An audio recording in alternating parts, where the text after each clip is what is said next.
कदर करना सीखो। भगवान बुद्ध की प्रेरक कहानी एक बेहतरीन कहानी है जो आपको तो पढ़नी ही चाहिए, साथ ही साथ अपने बच्चों को भी पढ़ानी चाहिए ताकि कुछ मूलभूत संस्कार उनके अंदर विकसित हो सके। भगवान बुद्ध के लाखों अनुयायी थे। इन्हीं में से एक पिछले कई सालों से रोज़ाना उनके आश्रम में जाया करता था, उनके प्रवचन सुना करता था, ध्यान लगाया करता और वापस चला जाता। ये सिलसिला ऐसे ही चलता रहा, मगर एक दिन वह अनुयायी आश्रम नहीं आया और उसके बाद उसने आश्रम में जाना ही छोड़ दिया। बाकी कई लोगों की तरह बुद्ध ने भी ये महसूस किया कि उसका नियमित आने वाला अनुयायी किसी वजह से अब आना बंद हो गया है। इस बात को कई दिन बीत गए। एक दिन बुद्ध अपनी भिक्षा मांगकर एक गांव के रास्ते से गुजर रहे थे। यह गांव दरअसल उसी अनुयायी का था जिसने अब आश्रम में आना छोड़ दिया था। बुद्ध उस अनुयायी के घर की तरफ चल दिए। जब उसके घर के पास पहुँचे तब वह अनुयायी अपने घर के आंगन में कुछ काम कर रहा था।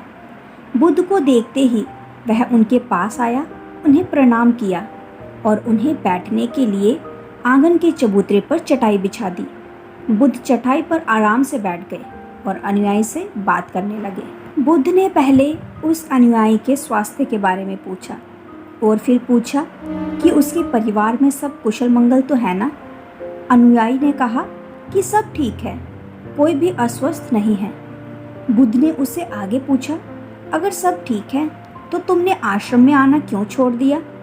अब अनुयायी ने थोड़ा सा शर्मिंदा होते हुए कहा, गुरुजी मैं क्या करता, मेरे पास पहनने के लिए सिर्फ एक ही जोड़ी कपड़ा है और भी अब जगह जगह से फट चुका है, उसमें जगह छेद हो गई। अब आप ही बताइए मैं इतने सारे लोगों के सामने कैसे आता। बुद्ध ने उसकी तरफ ध्यान से देखा और पाया कि उसकी बातों में पूरी सच्चाई थी और उसके कपड़ों की हालत। बुद्ध ने मुस्कुराते हुए उस अनुयायी के कंधे पर हाथ रखा और सब ठीक हो जाएगा बोलकर उसे दिलासा दिया और वहाँ से चले गए। एक बार बुद्ध जब प्रवचन दे रहे थे तो प्रवचन खत्म होने के बाद बुद्ध ने अपने एक धनवान अनुयायी को रुकने के लिए कहा। बुद्ध ने उससे कहा कि वह उनके गरीब अनुयायी को 2 जोड़े कपड़े भिजवा दे। श्रीमंत अनुयायी ने उनके वचन दिए कि वह अगले दिन जैसा उन्होंने कहा है वैसा ही करेगा। अगले दिन अपने वचन के मुताबिक श्रीमंत अनुयायी ने अपने नौकर के हाथों ना सिर्फ उस गरीब अनुयायी के लिए बल्कि उसके पूरे परिवार के लिए 2-2 जोड़ी कपड़े भिजवा दिए।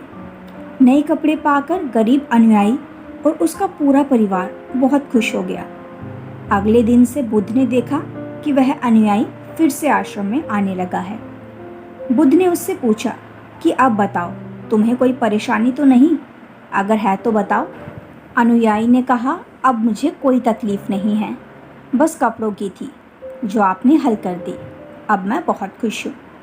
बुद्ध के अनुयायी से पूछा, अच्छा बताओ तुमने अपने पुराने कपड़ों का क्या किया।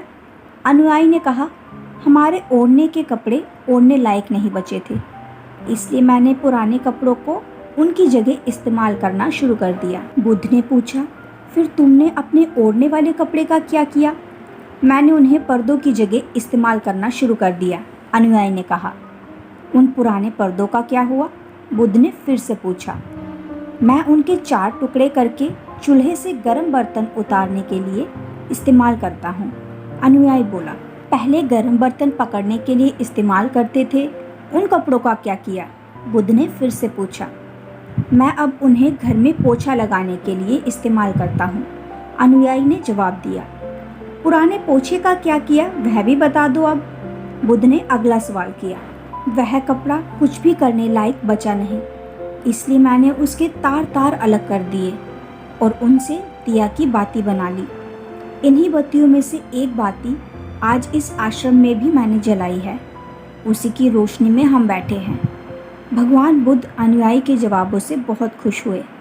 उन्हें इस बात का काफ़ी संतोष हुआ कि उनका अनुयायी किसी भी वस्तु को अच्छे तरह से इस्तेमाल करता है और हर वस्तु की कद्र करता है। दोस्तों, इस कहानी को उन लोगों तक ज़रूर पहुंचाएं जो उन्हें आसानी से मोलने वाले वस्तुओं की कद्र नहीं करते। और ज़रूरत के ज़्यादा लेते हैं, फिर बिना अच्छे से इस्तेमाल किए वेस्ट करते हैं या फेंक देते हैं। तो कहानी पसंद आए तो कहानी को लाइक कीजिए और ज़्यादा से ज़्यादा शेयर कीजिए ताकि बाकी लोगों में भी जागरूकता फैले। तो मिलते हैं बहुत ही जल्द अगली कहानी के साथ। तब तक के लिए चैनल को सब्सक्राइब कर दीजिए।